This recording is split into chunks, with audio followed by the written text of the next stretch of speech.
On that chilly, misty morning, we were ready to set out for crossing the national border of Spain. With light rain from time to time, we enjoyed the last few beautiful views France had to offer.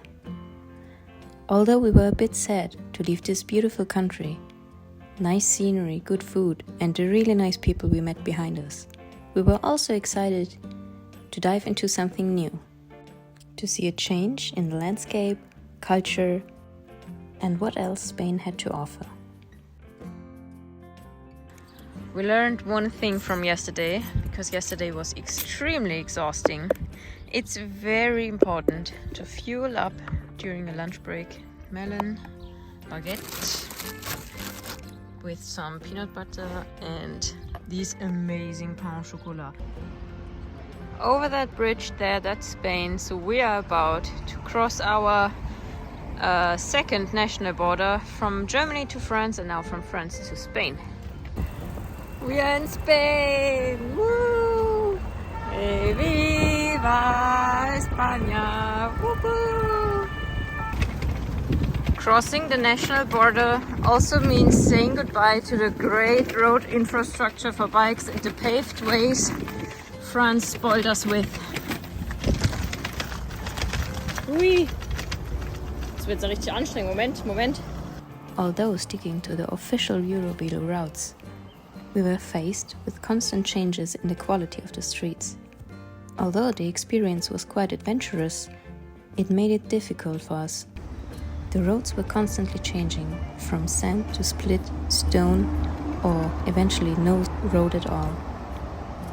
That meant that we had to drive so much slower than anticipated. Little did we know by that time what struggles we would face in the next few days. What do you think about the roads so far? They're terrible. Wow.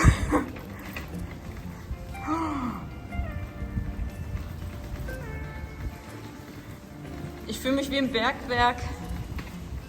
Glück auf!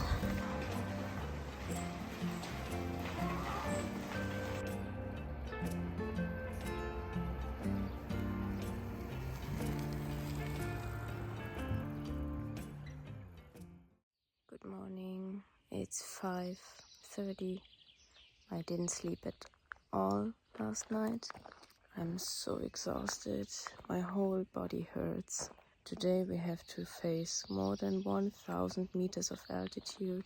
Yeah, the streets make it impossible to drive to get a higher average speed than 8 kilometers per hour. So even if you just want to go 50 kilometers, it takes you forever.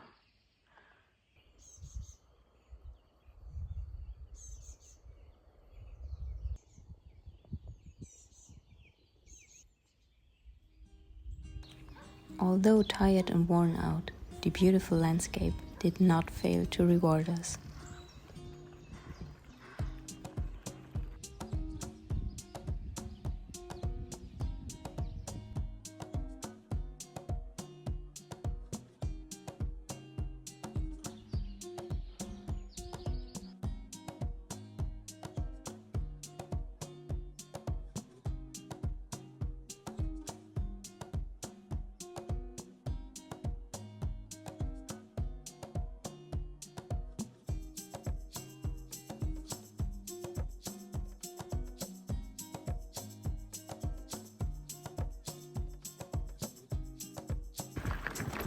That's so sad. Right there is the street in very good condition. That's the bike path. And unfortunately in Spain there's a law that says bikers have to use this path or any bike path if it exists, even if it's in bad condition, and if the cops get you and you are driving on the street, you have to pay a fine of 500 euros. Good morning from Eurozone. We slept in a hotel last night, which was really nice. Sleeping in a bed, being inside of a room for the first time in 16 days, except for being in the supermarket. We just went for a quick coffee and the coffee is quite cheap in Spain, so that's really nice. We went to a little bakery and something really funny happened. So when we were in France, it was always my time to speak to everyone because I had some French lessons from my old work where I used to work, and I could understand and talk a little bit. But Alex had Spanish in school for 3 years, and we always said, well, once we're in Spain, it's his time to talk. And then we went to the bakery, and they were really friendly. It was very funny. They were talking to us, and we were like, what are you saying? It's so fast.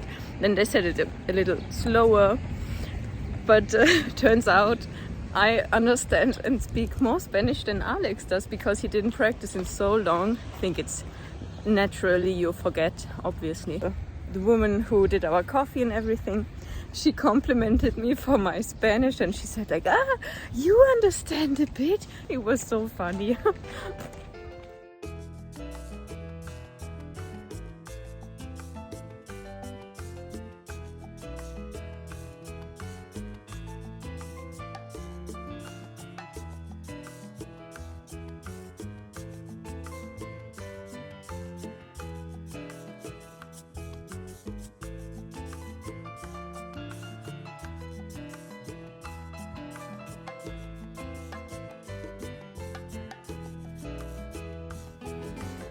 Before beginning this trip, I was kind of worried what to do with my upper body, since I thought our adventure would be mainly focused on the muscles in my lower body. I even thought about how I could train those muscles in my upper body, since they were probably not going to be used a lot. Well, problem solved, because turns out pushing your bike up the Spanish mountains is quite a full body workout.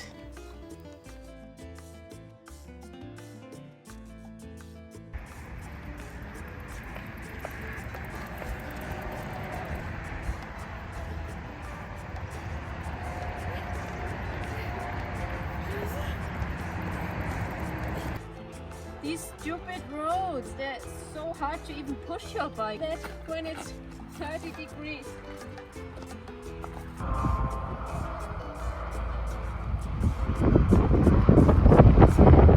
Honestly, I wonder,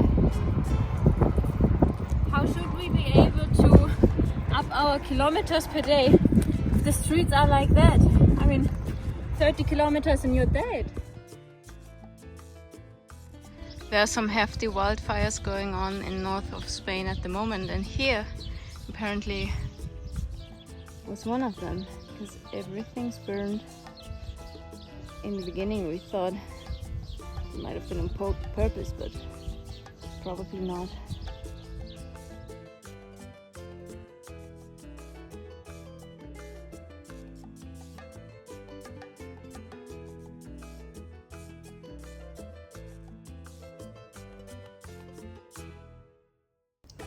We arrived in Pamplona in our little room, which is really nice because we could hang our clothes that we washed the other day, and the city is so nice. It looks beautiful. We just hopped under the shower, changed, and now we're going to explore the city a bit.